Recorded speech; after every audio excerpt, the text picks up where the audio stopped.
আজকে একটা বিনা দাওয়াতে দাওয়াত খাইয়াই রাস্তা দিয়ে দাওয়াত লাগছিলাম এমন সময় দেখি যে সুন্দর একটা বিল্ডিং এর মাঝে লাইটিং করা বেলুন উলুন সাজাইল গেট করাতে ভাবলাম গিয়া আন্দু সান্দু পরিচয় দিয়া খাইয়াইমু ও মা পরে বাসা ঢুকিয়া দেখি সব পরিচিত মানুষ তারাও বিনা দাওয়াতে খাওয়াতাইছই না মাল্লা খান তখন কি তাহর মো সবার লগে একটু গপসপ করলাম পরিচয় এলাম পরে দেখি তারা আমার ইগনোর করে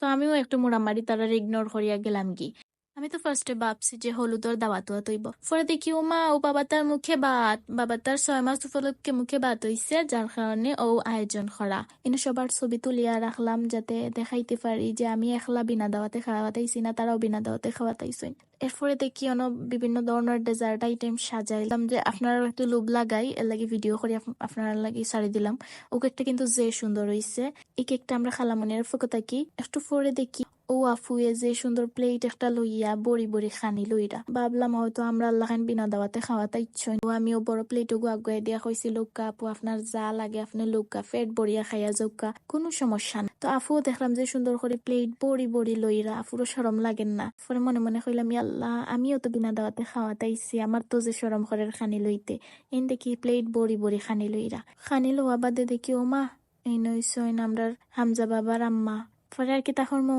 এখন তো শরম ফাইলাইছি কি তাহরমু গিয়ে একটু বাইল বইল দিলাম দিয়া কইলাম আমিও দাওয়াতি আমারেও একজন আফুয়ে দাওয়াত দিছইন পরে আর কি তাহরমু আমরাও কেক লইয়া মানে একটু সম্মান বাঁচাইলাম নিজর কেকটা কিন্তু যে সুন্দর হইছে কেকটার পেজটা আমি মেনশন করিয়া দিমু আপনারারে হামজা বাবার মুখো খানি দেওয়া ওর যেহেতু আজকে ফার্স্ট টাইম তার তো আমিও গিয়ে একটু বাবাটারে খাওয়াইয়া দিয়ে আইলাম আল্লাহ বাবাটার নেক হায়াত দান করুকা এন্ড আপনারা সবাই বাবাটার লাগি একটু দোয়া করবা তারপরে আমরা কেক কাটলাম এন্ড এনজয় করলাম খাওয়া